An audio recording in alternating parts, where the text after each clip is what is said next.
Keď oheň začne páliť, vyhorenie nie je slabosť, je to dôkaz, že si horel príliš dlho pre druhých a zabudol si pritom zohriať seba. Vieš, oheň je krásna vec, dáva teplo, svetlo, bez neho sa nedá žiť. Ale aj ten najkrajší oheň, keď ho neudržíš, zničí všetko.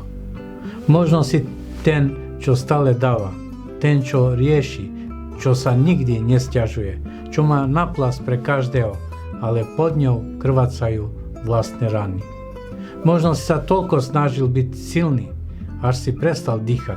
A svet si ani nevšimol, že ten, čo drží všetkých, už nevládze držať sám seba. A vieš čo? To nie je zlyhanie, to je výstraha. Že aj ten, kto nosí svetlo, potrebuje tmu, ticho, pauzu, uzdravenie.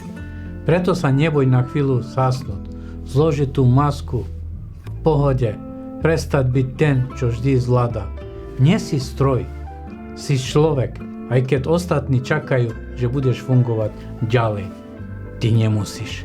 Máš právo sa zastaviť, máš právo vyhorieť, nie navždy, ale natoľko, aby si sa mohol znovu narodiť. Z pravdy, z ticha, z úprimnosti k sebe.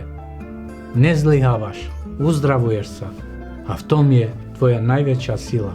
Nie v tom, že horíš, ale v tom, že vieš kedy prestať.